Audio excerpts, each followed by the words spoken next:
Thank you for joining us for this episode of Comply on the Fly with M3 and Karen B. Comply on the Fly is your trusted weekly resource for reliable insight and quick answers on common employee benefits compliance questions. Please note, this podcast and the contents herein do not constitute legal advice. Seek the advice of counsel for any employee benefits compliance-related guidance or strategy. Hello, everyone. I'm Karen B. And your Comply on the Fly question of the week is, our employee and the spouse are on the spouse's health plan. We, as the employer, have an open enrollment period for July 1 start date, and the spouse's employer has an open enrollment period for a January 1 start date. Our open enrollment period is over, but the spouse's open enrollment period is now open. Can the spouse drop all enrollments during their open enrollment, and can the family now jump onto our plan? Great question. Maybe a little confusing, but there are two key things to keep in mind. One, the employee and spouse, and of course family here, are enrolled in the spouse's plan, and it is currently open enrollment under the spouse's plan.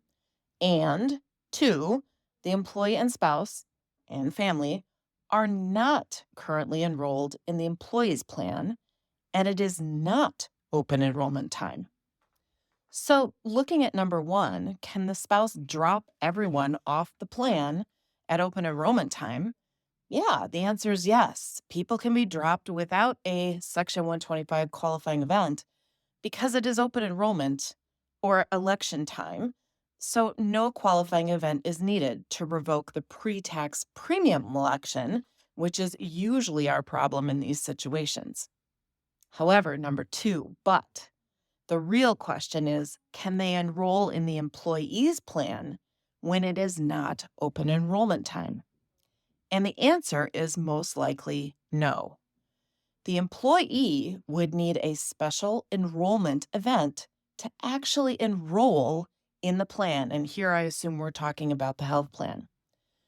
This is different than Section 125 qualifying events because we are not talking about changing or revoking a pre-tax premium, but rather we're talking about whether someone can actually enroll in the plan at times other than open enrollment.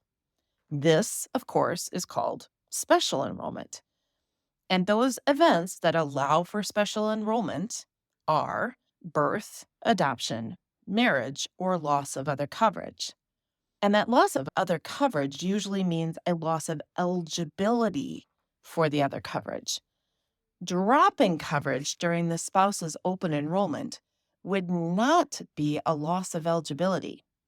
However, I always strongly encourage you to check the special enrollment section of your plan document, as you may have a more generous special enrollment provision or provisions.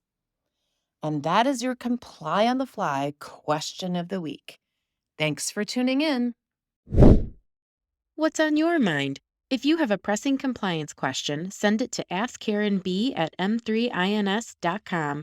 We'll do our best to cover it in an upcoming episode.